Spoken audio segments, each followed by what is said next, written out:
प्यारे बच्चों, आज हम कक्षा 8 की संस्कृत पीयूषम का चतुर्थ पाठ है, यानी चौथा पाठ, जिसका शीर्षक है वर्धमान महावीर। वर्धमान महावीर। आज हम इस पाठ का अध्ययन करेंगे। सभी बच्चे ध्यान देंगे। भारतवर्षे प्रचलितेषु धर्म संप्रदायेषु। भारतवर्ष में प्रचलित धर्म संप्रदायों में जैन धर्म महत्वं भजते।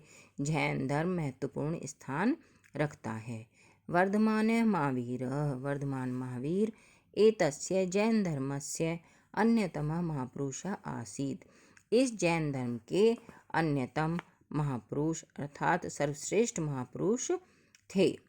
तस्य जन्म, उनका जन्म ईसा पूर्व 599 तमे वर्षे, ईसा पूर्व 599 वर्ष में वैशाली नगर के कुंडग्रामे अभवत्, कुंडग्राम में हुआ था।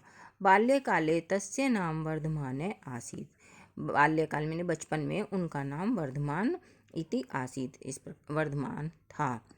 तस्य पितुः नाम सिद्धार्थ, उनके पिता का नाम सिद्धार्थ, मातुश्च नाम, और माता का नाम त्रिशला इत्यासीत्, त्रिशला था।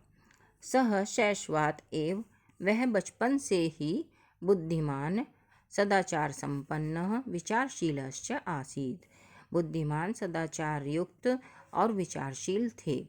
तस्य विवाह यशोदा नाम्न्या राजकुमार्या सह अभवत्, उनका विवाह यशोदा नाम की राजकुमारी के साथ हुआ। तस्य एका पुत्री प्रियदर्शिनी अजायत, उनकी एक पुत्री प्रियदर्शिनी नाम की हुई। वर्धमानः बाल्यकालादेव विरक्त आसीत्, वर्धमान बचपन से ही वैरागी थे। समाजे प्रचलितः आडंबरः, समाज में प्रचलित आडंबर, वर्गभेद, जीव हिंसा च, और जीव हिंसा, तस्य मनसः, उनके मन की, विकलतायाः कारणानि आसन्, उनके मन की व्याकुलता के कारण थे। पितृदिवंगते, पिता के स्वर्गवासी हो जाने पर, तस्य मनः शोकोद्विग्नम् अभवत्, उनका मन दुख से व्याकुल हो गया। मोहमायां च परित्यज्य, और मोहमाया को त्याग कर सह संन्यासम गृहीतवान्, उन्होंने संन्यास ग्रहण कर लिया। तदानीं, तब सह 63 वर्ष वयस्क आसीत्, तब वह 30 वर्ष के आयु के थे, उनकी अवस्था उस समय 30 वर्ष की थी। कठिनेन तपसा, कठिन तपस्या से, सह सत्यस्य, उन्होंने सत्य का, शांतिश्च, और शांति के, अन्वेषणे प्रवृत्तो अभवत्, कठिन तपस्या के द्वारा वह सत्य और शांति की खोज में लग गए। 12 वर्षाणि यावत्, 12 वर्ष तक, तपः तप्त्वा, तप में तप कर, सह ज्ञानम प्राप्नोत, उन्होंने ज्ञान प्राप्त किया। तपसा, तपस्या से, सह इंद्रियाणि संयम्य, तपस्या से उन्होंने इंद्रियों को नियंत्रित कर, महावीरः जिनो वा अभवत्, में महावीर या जिन हो गए। जैन मतानुसार, जैन धर्म के मत के अनुसार, वर्धमान महावीरात, वर्धमान महावीर से पूर्व 23 तीर्थंकरः अभवन्, इनसे पूर्व 23 तीर्थंकर हुए।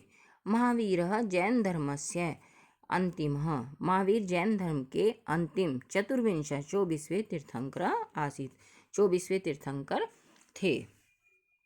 ज्ञान प्राप्तेः अनन्तरं, ज्ञान प्राप्ति के पश्चात, महावीर 63 वर्षाणि यावत्, 30 वर्ष तक, जैन धर्म का महता उत्साहेन, बहुत उत्साह से, प्रचारम अकरोत्, इन्होंने उत्साहपूर्वक प्रचार किया।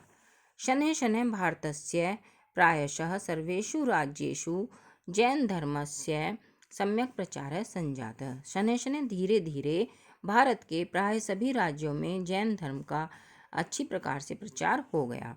तेन प्रदर्शितेन मार्गेन, उनके द्वारा दिखाए गए मार्ग से, जनाः, लोग, कैवल्यम प्राप्तुम समर्था भवन्ति, कैवल्यम मोक्ष प्राप्त करने में समर्थ होते हैं।